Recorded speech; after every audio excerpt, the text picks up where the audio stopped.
Folks, thank you very much for having me here today, and thank you, Eric, for giving me an invitation to come. So there's a lot of elements that go into public speaking and creating a good presentation, right?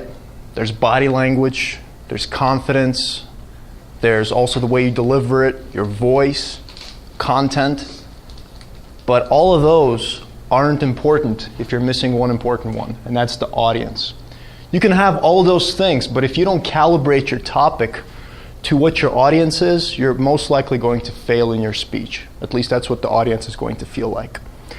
Today I'm here to present some of my viewpoints, but also some of the viewpoints from the Toastmasters Better Speaking series on how to go ahead and prepare your speech for the proper audience so that you succeed.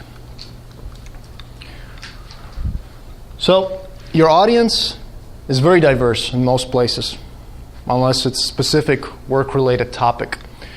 Some of these diversions are age range, for example. If I'm giving a speech on something like financials where I talk about the APR, APY, I can do it to a group of business people who are a little bit older, but if I do it to kids in junior high school or maybe in the 5th grade, I might have to tweak my speech a little bit to make it a little bit more appropriate.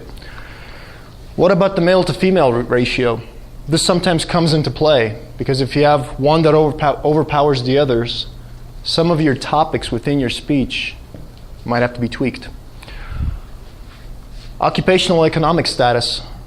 Very, very big difference. If you give a speech, let's say to a corporate environment, there's small nuances or maybe small vocabulary that you can use that will work over there, but meanwhile, if you give those speeches, let's say away from the corporate world to blue-collar workers or whatnot in smaller areas, you might have to tweak some things up to make sure that everybody's on the same page. So that becomes important. Educational background is, again, huge.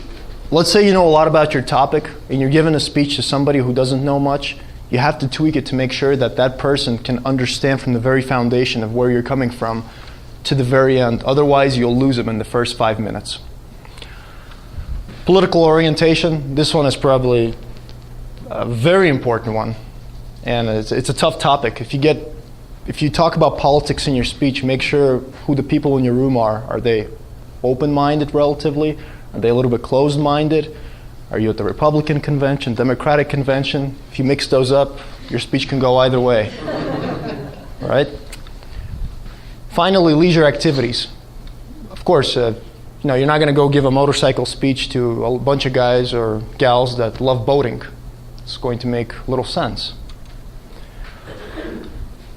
The next thing is keeping the audience's attention. That's another tough one. You don't have much time.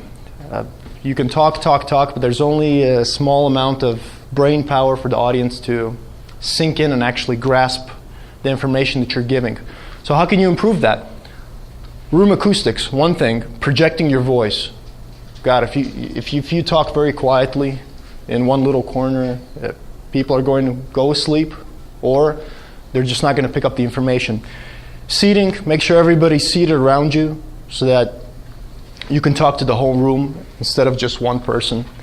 Lighting and temperature. If it's very, very dark, which it isn't over here, that's why I don't like to turn off the lights when presentations are done on PowerPoints. People fall asleep. Temperature, cold, hot, problem. And noise. One thing is the phones. Before giving a speech, ask people to put their phones on vibrate. And that'll cause disturbances to decrease. Okay. Another thing that you should take a look at is if you're giving corporate speeches or you're speaking somewhere in public and you can assign time of day, for the majority of times it's better to do it closer to the morning, unless they're college students. Don't do it in the morning, do it midday. But morning time, everybody's fresh, right? Your mind is fresh, the information sinks in much better than the evening time. Give breaks often. This is a big one. When you're delivering information to an audience, I love this, the mind can only absorb what the bottom can endure. This is so true. When you're making a 1 hour, 2 hour speech, give breaks, maybe every half hour. 45 minutes is what I take. 45 minutes, you get a 10-minute break. And then you come back again. Very important, otherwise information isn't going to sink in. So, let's say you're scheduled to give a speech at some sort of event. Well, what does the audience already know? When you give a speech, most of the times, unless you already know the audience very well, assume they know very little. You might be very knowledgeable on a subject, but assume at a very, very basic foundation and build them up to complicated topics. Otherwise, what's going to happen is you're going to talk about the basic assumptions for 5 minutes, and after 5 minutes, you're going to lose the audience for the entire 50 minutes of the speech. And that's unfortunate. That happens sometimes. If you're talking to an audience and you don't know what's going on, what this company is about, contact the organizer. Ask them, what do you guys do? What are you looking for in this speech? And even better, contact somebody who is going to be in the audience who works with a lot of the members and say, what do you guys want to hear in this presentation, so you can better relate to your audience. Finally, so these are some of the objectives you've probably heard before, but how do you fulfill these? First, if you want to fulfill the goal of having the audience respond to you positively, go ahead and inspire them at first. Because if there's no inspiration in a speech, information, persuasion, and entertainment, it probably won't be affecting the audience much. You want to inform the audience. You want to persuade them with your ideas up to a certain point. Don't be too pushy. Otherwise, they're going to think you're trying to pass an agenda. Entertaining.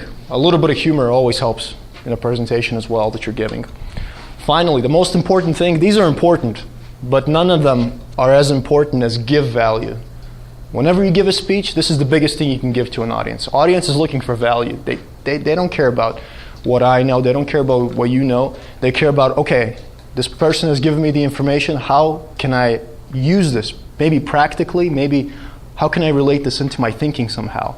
If you can put this into your presentation of sort of value that the person can take away, you gave a successful speech.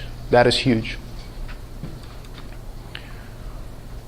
And finally, to conclude, there's not a lot of parts, but you have to know your audience. You have to know the background, the age, and the interests before you give a speech. Otherwise, it can just fly off on you.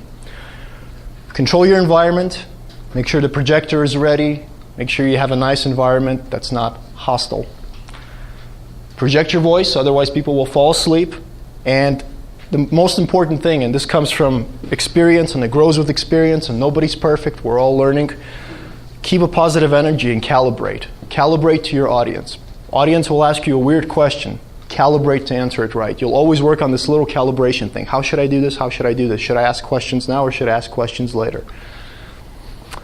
And with that said, if you are able to gauge your audience, if you're able to put the elements of body language, your voice, and your content together, you're most likely going to succeed in any speech that you give. Any questions before we wrap up? Fantastic. Thank you very much. Thank you, Chris. I appreciate that.